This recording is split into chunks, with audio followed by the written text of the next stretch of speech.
నమస్కారం, నేను మీ షణ్ముఖ్.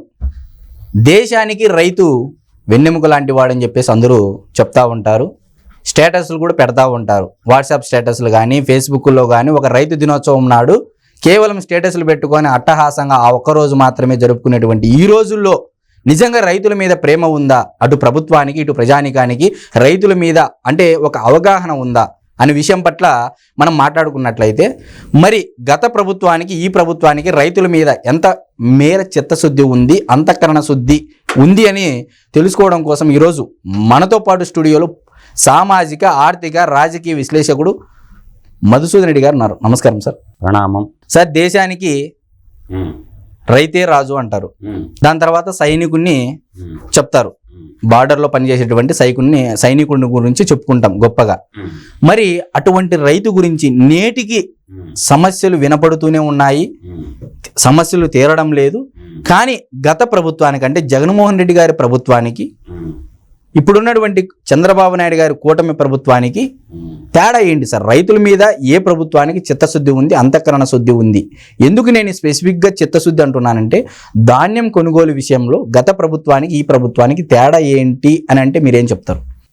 అంటే మనకి ఒక స్వతంత్ర సంగ్రామంలో రెండు పదాలు బలంగా వినిపించాయి.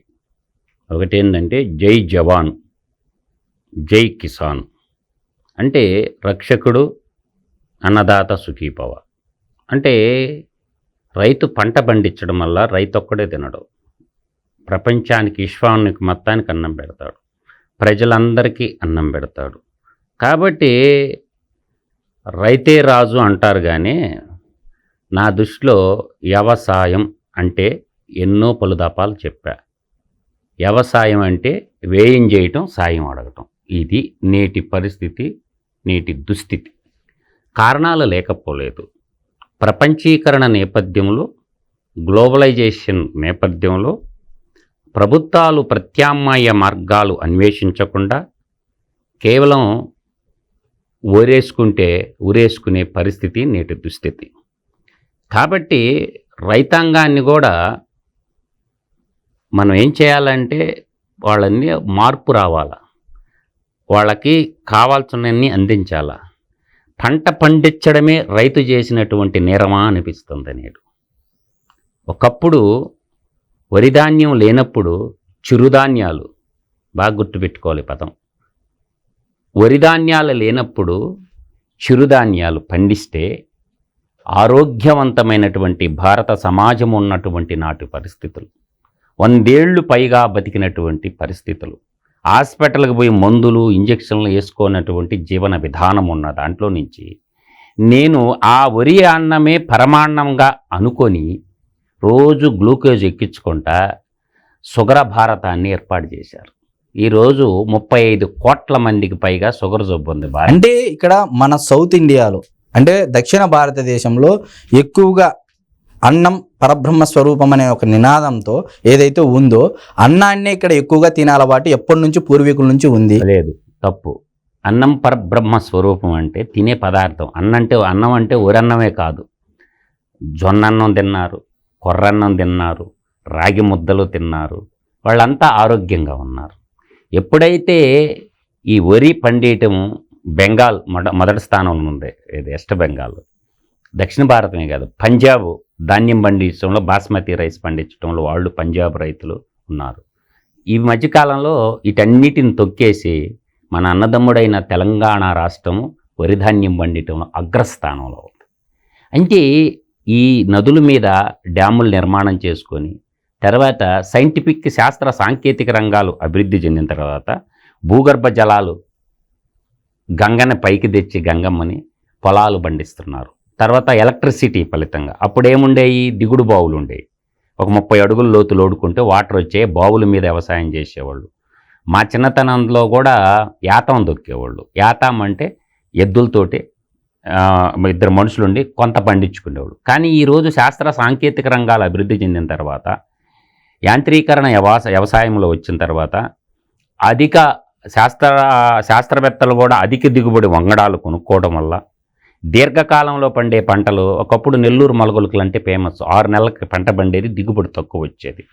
కానీ ఈరోజు ఏంటంటే 120 రోజులకే వరి చేతికి వచ్చేటటువంటి అధిక దిగుబడి వచ్చేటటువంటి వంగనాలు రావడం వల్ల ఈరోజు ఆహార కొరత నుంచి ఆహార పదార్థాలు ఎక్స్పోర్ట్ చేసే స్థాయికి భారతదేశం ఎదిగింది. దాంట్లో ఎటువంటి అతిశయోక్తి లేదు. అయితే నువ్వు అడిగిన పాయింట్ ఏంటంటే ధాన్యం కొనుగోలు. అంటే ధాన్యం కొనాలా అంటే ప్రభుత్వాలు ఫస్ట్ గోడౌన్స్ ఉండాలా. ఎఫ్సిఐ ఒకటే కాదు, ఫుడ్ కార్పొరేషన్ ఆఫ్ ఇండియా కాదు, నేనంటే పల్లెకి ప్రతి పల్లెకి ఎన్నో పథకాలు ఉన్నాయి కేంద్రంలో. ఆ కేంద్ర పథకాలు గ్రామీణాలకు రావడం లేదు. అందువల్ల ప్రతి పంచాయతీకి ఈ గోడౌన్స్ కావాల్సినటువంటి పరిస్థితి ఏర్పడింది. మార్కెటింగ్ శాఖ ఏదైతే ఉందో త్వరితగతిన ఈ గోడౌన్స్ని నిర్మాణం చేసి ఏ గ్రామానికి ఆ గ్రామంలోనే స్టాక్ పెట్టి అక్కడి నుంచి పెద్ద గోడౌన్స్కి తీసుకుండే పోయేదంటే. అంటే ఈ గోడౌన్స్ ఉండటం వల్ల వర్షాధార పరిస్థితులు ఏర్పడినప్పుడు ధాన్యాన్ని తడవకుండా దాపెట్టుకోవచ్చు. రైతుకి అటువంటి సౌలభ్యాలు ఒక పథకం ఉంది. నాకు తెలిసి మా ఎన్ఆర్జిఎస్సిలో కల్లాలు అంటారు, అంటే ధాన్యం ఎండబెట్టుకునేటానికి కల్లాలు ఏర్పాటు చేయాలని ఒక స్కీమ్ ఉంది, ఎన్ఆర్జిఎస్లో ఉంది. నేను అడుగుతున్నా, ఎన్ఆర్జిఎస్లో ఉండేటటువంటి దాన్ని పథకాన్ని పర్యవేక్షించేది ఎంపీడీఓ, మండల ప్రధాన అధికారి. ఆయన ఎంపీడీఓ చూస్తాడు. ఒక్క కల్లం నాకు చూపించమనండి, ఎందుకు ఇంప్లిమెంటేషన్ చేయలేదు? ఇప్పుడు ఎన్ఆర్జిఎస్లో అంటే కల్లాలు అంటారు, ధాన్యాన్ని ఎండబెట్టుకునేదానికి ఎన్ని గ్రామాల్లో నిర్మించారో నాకు చెప్పమనండి. ఒట్టి మాటలు కట్టి పెట్టబోయి గట్టి మేలు తలపెట్టబోయి అన్నారు గురిజాడ అప్పారావు గారు. తర్వాత యాంత్రీకరణ వచ్చిన తర్వాత ఈ ధాన్యాన్ని కోస్తారు, మిషన్లు కోస్తారు, పక్కన పోస్తారు ట్రక్కులు. తేమ శాతం అధికంగా ఉంటుంది. రైతులు ఏంటంటే ఎండబెట్టుకోవాలా. ఏంటంటే ప్రభుత్వ అధికారులు అనేది ఏంటంటే 17% మించి తేమ శాతం ఉంటే మేము కొనమని వాళ్ళు అంటున్నారు. రాష్ట్ర పౌరశాఖల మంత్రి అయినటువంటి మన మనోహర్ గారు 25% దాకా కొంటామని అంటున్నాడు. అంటే తేమ శాతం అధికంగా ఉంటే ధాన్యం చెడిపోయేటటువంటి లక్షణం ఉంటుంది. కాబట్టి ప్రభుత్వాలు ఏం చేయాలంటే నేను చెప్పిన కాన్సెప్ట్లో యుద్ధ ప్రాతిపదికన ప్రతి గ్రామాన్ని ఒక యూనిట్గా తీసుకోవాలి. మండలాన్ని కాదు తీసుకోవాల్సింది, గ్రామ పంచాయతీని ఒక యూనిట్గా తీసుకొని కల్లాలు, పెద్ద కల్లాలు కట్టేస్తే అక్కడ ఈ టార్పలిన్ పట్లు పంచాయతీ అధికారులు ఉన్నారు కదా, ఇప్పుడు 10 మంది ఉన్నారు సచివాలయంలో, ఏమి పెరిగి కట్టలు కడతారని వాళ్ళకి కావాల్సినటువంటి ధాన్యాన్ని ఎండబెట్టుకుంటారు. ప్రొటెక్షన్ కూడా ఉంటుంది. రైన్ ఏదన్నా వచ్చిందనుకో ఇమీడియట్గా దాపెట్టేసుకుంటారు. అందువల్ల ఏంటంటే అక్కడ ఎండిన తర్వాత కొన్ని మీటర్లు ఇవ్వండి, గ్రామ సచివాలయాలకి తేమను చూసేటటువంటి రైతులకి ఇవ్వండి, బారోమీటర్ లాంటివి తేమ శాతాన్ని చూసేటటువంటి ఎక్విప్మెంట్ వాళ్ళకి ఇవ్వండి బాబు. అంటే సైంటిఫిక్ వే ఆఫ్ అప్రోచ్ అంటున్నా నేను. ఆ బారోమీటర్లు వాళ్ళకి ఇవ్వడం వల్ల, ఆ మిషన్లు రైతులకి ఇవ్వడం వల్ల దాంట్లో తేమ శాతం ఎంత ఉందో చూసుకుని అప్పుడే తీసుకొస్తాడు కదా. రైతుకి తెలియదు కదా విజ్ఞాన శాస్త్రము. మీరేమో 25% దాకా ఉంటే మేము కొంటామంటారు, వాళ్ళేమో అధికారులేమో నీకు 17%, 18% ఉంటే దాని తప్ప మేము తీసుకోమంటున్నారు. తర్వాత గతమెంతో ఘనకీర్తి అని అనుకుంటున్నారు. కానీ ఇప్పుడు నా దగ్గర ఒక స్టాటిస్టిక్స్ ఉంది. ఈ స్టాటిస్టిక్స్ ప్రకారం చూస్తే మన కాలాన్ని 2 రకాలుగా వర్గీకరిస్తాం. ఒకటి ఖరీఫ్, 2 రబీ సీజన్. ఖరీఫ్లో పంటలు అధిక దిగుబడి వస్తాయి, రబీలో కొద్దిగా తగ్గుతాయి దిగుబడులు. ఖరీఫ్ పంట పండియటం అంటే ప్రకృతి మీద యుద్ధం చేసి పండిస్తాడు, నిద్రలేని రాత్రులు గడుపుతాడు. ఏ వర్షం వచ్చి ధాన్యాన్ని ఎత్తుకోబోద్దు, ఏ తుఫాను వచ్చేసి ధాన్యాన్ని నేలపాలు చేస్తుందనని భయంగా మట్టి మనిషి ఏం చేస్తాడంటే కష్టపడే తుఫాన్లని, ప్రకృతి వైపరీత్యాలను ఎదుర్కొన్న ధాన్యాన్ని ఇప్పుడున్నటువంటి కూటమి ప్రభుత్వం కొని 48 గంటల లోపల డబ్బులు ఇవ్వడం జరుగుతుంది. గతంలో 6 నెలలకు కూడా డబ్బులు ఇచ్చినోడు కాదు. Sorry interrupt. ఇక్కడ సబ్జెక్ట్ ఏంటంటే 48 గంటలు కేవలం 12 గంటల్లోనే డబ్బులు పడుతున్న సందర్భాలు కూడా ఉన్నాయి. అంటే క్రైటీరియా నేను అనేది 12 గంటల్లో పడతాయి. నేను అనేది ఒక క్రైటీరియా 48 అవర్స్లో మ్యాక్సిమం ఇవ్వాలని చెప్పి ప్రభుత్వం నిర్ణయం తీసుకున్నది. అప్రిషియేట్ చేస్తాం దాన్ని. గతంలో నాకే ఫోన్లు చేసిన రైతులు చాలామంది ఉన్నారు. 6 నెలలకు కూడా ధాన్యం సేకరించారు కానీ డబ్బులు రాలా. నాకు చాలామంది ఫోన్ చేసి అల్లుడా డబ్బులు ఇప్పిపోయాను. ఇప్పుడు మా ఫ్యామిలీ మెంబర్లే ఒక 1000 ఎకరాల దాకా వరి పండిస్తారు. మా ఫ్యామిలీ మెంబర్లే, నా ఇంట్లో నా బావలు, బామర్దులు, నా బంధుత్వంలోనే ఒక 1000 ఎకరాల దాకా వరి పండిస్తారు. నన్ను అడిగిన సందర్భాలు ఉన్నాయి. అందువల్ల ఏంటంటే ఇప్పుడు మనం తీరా ఒక స్టాటిస్టిక్స్ నా ముందుంది నాన్న, ఇది తీసుకుంటే 2019-20లో ఒక ఖరీఫ్ సీజన్లోనే ధాన్యం మొత్తం ఉత్పత్తి 82 లక్షల మెట్రిక్ టన్నులు ఉత్పత్తి చేశారు రైతు టోటల్గా. దాంట్లో ప్రభుత్వం సేకరించింది 47 లక్షలు, మిగతాదంటే ప్రైవేట్ వాళ్ళు కొన్నట్టేగా 47 లక్షల మెట్రిక్ టన్ను. తర్వాత 2021లో 80.20 లక్షల మెట్రిక్ టన్నులు రైతులు ఉత్పత్తి చేశారు. ఒక సీజనే చెప్తాను, నీకు 2 సీజన్లు చెప్పటంలా, ఖరీఫ్ ఒకటే. దాంట్లో ప్రభుత్వం సేకరించింది 47.32. అదేవిధంగా మనకి 2021-22 తీసుకుంటే 70.30 లక్షల మెట్రిక్ టన్నులు ధాన్యం ఉత్పత్తి చేశారు. దాంట్లో 40 లక్షలు మెట్రిక్ టన్నులు ధాన్యం సేకరించారు. 22-23కి వచ్చేసరికి 78 లక్షల మెట్రిక్ టన్నులు ఉత్పత్తి చేస్తే 35.36 లక్షలు మాత్రమే కొన్నారు. తగ్గుతూ వచ్చింది ర్యాండమ్గా. మీకు అర్థమవుతుంది కదా. 23-24 ఫైనాన్షియల్ ఇయర్కి వచ్చేసరికి 71.25 లక్షల మెట్రిక్ టన్నులు ధాన్యం రైతులు పండిస్తే కేవలం 29.5 లక్షల మెట్రిక్ టన్నులు కొనటం జరిగింది. అంటే చిత్తశుద్ధి ఏంది అంటే మాటలు చెప్పటం వేరు, మాటలేమో కోటలు దాటితే చేతలేమో గడపమాను కూడా దాటకపోయా. ఏం చేద్దాం అంటే అందుకే అలా అబద్ధాలకి ప్యాంటు షర్ట్ వేస్తే వాడే జగన్మోహిని రెడ్డి అని చెప్పాను నేను, వాడు మాయగాడు అని చెప్పాను. అయితే ఇక్కడ చంద్రబాబు నాయుడు గారి మీద ఎప్పటి నుంచో ఒక నింద ఉంది, ఒక నిందే అనొచ్చు. ఎందుకు నేను అంటున్నానంటే చంద్రబాబు నాయుడు గారు వ్యవసాయాన్ని దండగా అన్నారు, రైతులను అవమానించినట్టు అని చెప్పేసి ఇండైరెక్ట్గా రైతుల మీద ఒక క్రియేటివ్ ఇప్పుడున్నటువంటి శాస్త్ర సాంకేతిక రంగాల్లో ఏదైతే విజ్ఞాన శాస్త్రం ద్వారా ఉన్నటువంటి పనిముట్లను ఉపయోగించుకొని వ్యవసాయాన్ని అభివృద్ధి చేయాల్సినటువంటి ఇదే శాస్త్ర సాంకేతిక రంగాన్ని చంద్రబాబు నాయుడు గారు ఎప్పటి నుంచో ఆదరిస్తూ ఉన్నారు. మరి నిజంగా వ్యవసాయాన్ని ఎవరు దండగా చేశారు, ఏ ప్రభుత్వంలో చేశారంటే ఏం చెప్తారు? అప్పుడు ఈ పదం ఎప్పుడు పుట్టిందంటే నాన్న, చంద్రబాబు నాయుడు గారు శాస్త్ర సాంకేతిక రంగాన్ని అందిపించుకోవాలా హైటెక్ సిటీలో ఆ ప్రతిపాదన వచ్చినప్పుడు కమ్యూనిస్టులు కాంగ్రెస్ వాళ్ళు ప్రయోగించిన పదం రాజకీయ రంగం కంప్యూటర్లు కూడుబెడతాయా అన్నప్పుడు దాన్ని ఇట్లా తిప్పి అంటే ఆ కట్ అండ్ పేస్ట్ అంటారు చూసావా, ముందు వెనక వదిలేసి ఆ మధ్యలో పదాన్ని పట్టుకున్నారు.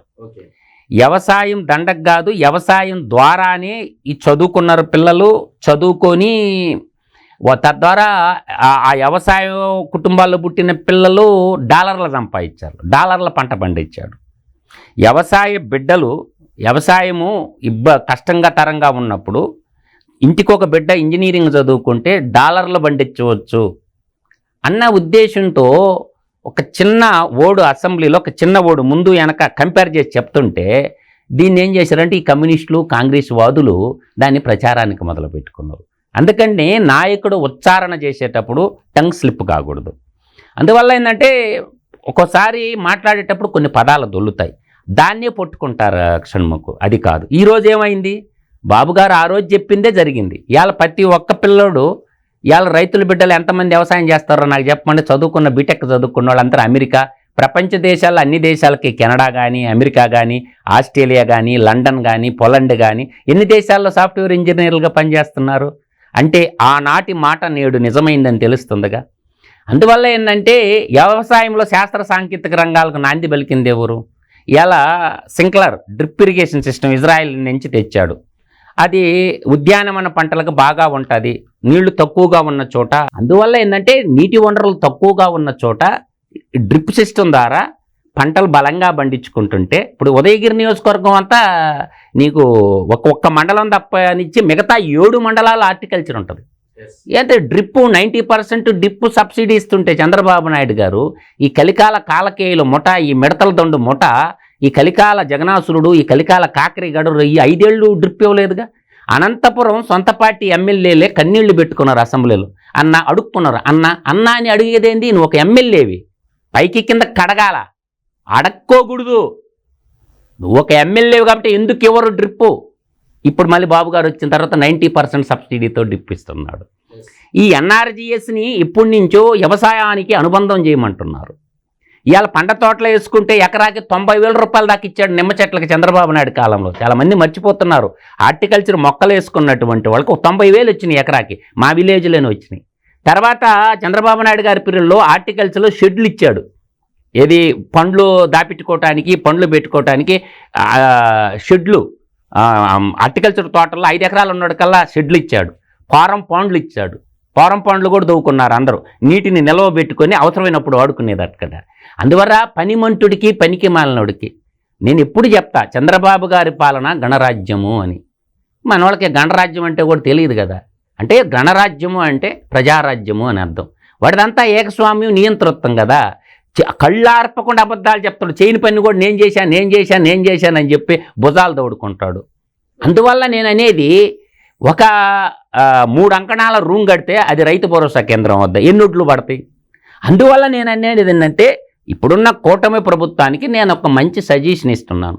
ప్రతి గ్రామ పంచాయతీకి ఒక మార్కెట్ యార్డ్ ఏర్పాటు చేయటం, అక్కడ స్టోరేజ్లు కట్టడం, రైతుల దగ్గర నుంచి ధాన్యం సేకరించింది నిల్వ పెట్టుకుని తర్వాత ప్రభుత్వం అమ్ముకోవడం. అంటే ఈ తేమ శాతం కాడ ప్రాబ్లం వస్తుంది సన్ముకు. పత్తి గింజ కొంటామని ప్రభుత్వం అంటుంది, దళారీల దగ్గరకు పోయి తక్కువ ధరకి అమ్మొద్దు. ఎందుకంటే పెట్టుబడి ఇచ్చిన వాళ్ళు ఎమ్మడబడతా ఉంటారు. పంట చేతికి రాగానే పురుగు మందులు కొట్టోడు ఎమ్మడబడుతుంటాడు. రైతేంది, పంట వస్తేనే కదా. అందువల్ల ప్రభుత్వం మంచి నిర్ణయం తీసుకున్నది. ఇప్పుడు ధాన్యం సేకరణ చాలా ఫాస్ట్గా చేస్తుంది. తొందరపడి రైతులు ధాన్యాన్ని అమ్ముకోకుండా ప్రభుత్వానికి అమ్మండి అని నా యొక్క సూచన. దళారుల మాయలో పడి మోసపోవద్దు. మీకు ఇంకొక విషయం కూడా చెప్తాడు. ఒక పెద్ద కుంభకోణం జరిగింది. నేటి వ్యవసాయ శాఖ మంత్రి, పౌర సరఫరాల మంత్రి ఇద్దరు కూడా గన్నీ బ్యాగుల కుంభకోణం ఉంది. చాలామందికి తెలియదు. 220 రూపాయలు, 220 రూపాయలు బాగా గుర్తుపెట్టుకో షణ్ముఖు, ఇస్తారు రైతుకి. ఆ డబ్బులు నొక్కేశారు వైసీపీ కార్యకర్తలు, మార్కెటింగ్ శాఖలో పనిచేసిన వాళ్ళు. అవి రైతుకు పోలా.